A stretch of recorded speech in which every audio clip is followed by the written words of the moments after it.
a temporary overshoot between the 1.5 limit, starting at the latest in the early 2030s, is inevitable. We need a paradigm shift to limit this overshoot's magnitude and duration and quickly drive it down. Even a temporary average overshoot will have dramatic consequences. It could push ecosystems past irreversible tipping points, expose billions to unlivable conditions, and amplify threats to peace and security.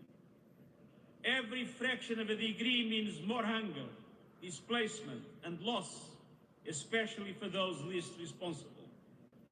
This is moral failure and deadly negligence. Yes, the newly submitted nationally determined contributions represent progress, but they still fall short of what is needed. Even if fully implemented, they would put us on a pathway well above 2 degrees of global warming. Meanwhile, the climate crisis is accelerating. Record-breaking wildfires, deadly floods, superstorms, shattering lives, economies, and decades of progress. Last year, emissions reached another record high.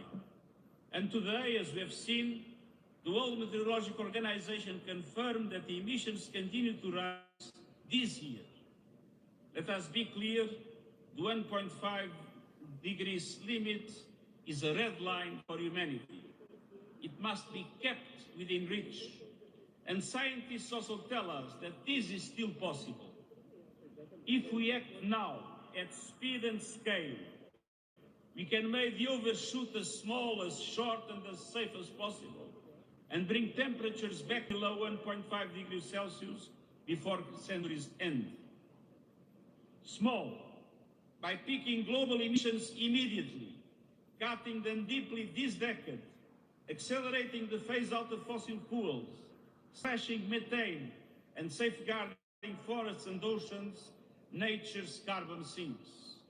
Short, by reaching global net zero by 2050 and moving swiftly to sustain net negative emissions afterwards. And safe, by drastically increasing investments in adaptation and resilience and delivering early warnings for all by 2027. Excellencies, the United Nations will not give up on the 1.5 degrees goal. Because another truth is evident. We have never been better equipped to fight back. A clean energy revolution has taken hold. Solar and wind are now the cheapest sources of power and the fastest growing sources of electricity in history. Last year, almost all new power capacity came from renewables.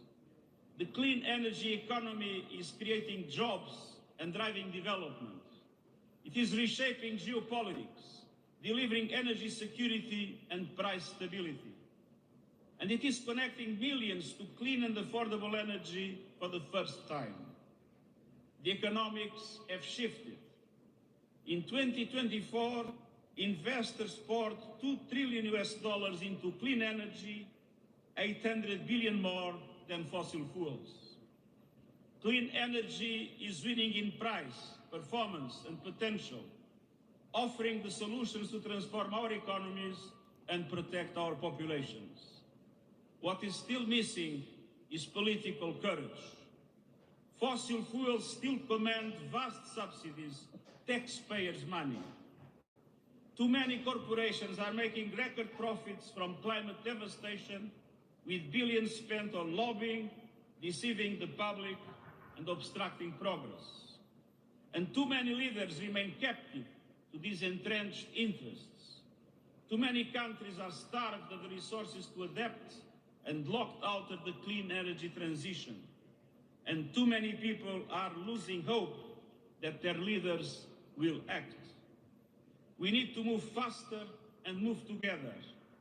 And this COP must ignite a decade of acceleration and delivery. First, countries must agree on a bold and credible response plan to close the NDC ambition gap to 1.5 degrees. Common but differentiated responsibilities must apply, but that should not be an excuse for any country not to assume its fair share. This means supercharging renewables, electrification, and energy efficiency, building modern grids and large-scale storage, halting and reversing deforestation by 2030, cutting methane emissions, and setting near-term 1.5 aligned coal phase-out schedules. I've consistently advocated against more coal plants or fossil fuel exploration and expansion. At COP28 in Dubai, countries committed to transition away from fossil fuels. No more greenwashing, no loopholes. We must turn that committing into action while supporting low and middle income developing countries that are highly dependent on fossil fuels. And we must also dismantle structural barriers and provide the conditions for developing countries to deliver and exceed their NDC commitments. Trade and investment policies must support climate ambition, not undermine it. Second, we must demonstrate a clear and credible path to reaching the $1.3 trillion a year in climate finance for developing countries by 2035, as agreed at COP29 in Baku. Developed countries must take the lead in mobilizing $300 billion annually, delivering affordable, predictable finance at the agreed scale. And all providers must show they will contribute to meeting the $300 billion and $1.3 trillion milestones. It's no longer time for negotiations. It's time for implementation, implementation, implementation. With independent tracking, faster disbursement, and terms that reflect climate vulnerability, including debt relief. And third, developing countries must leave Belém equipped with a climate justice package that delivers equity, dignity, and opportunity.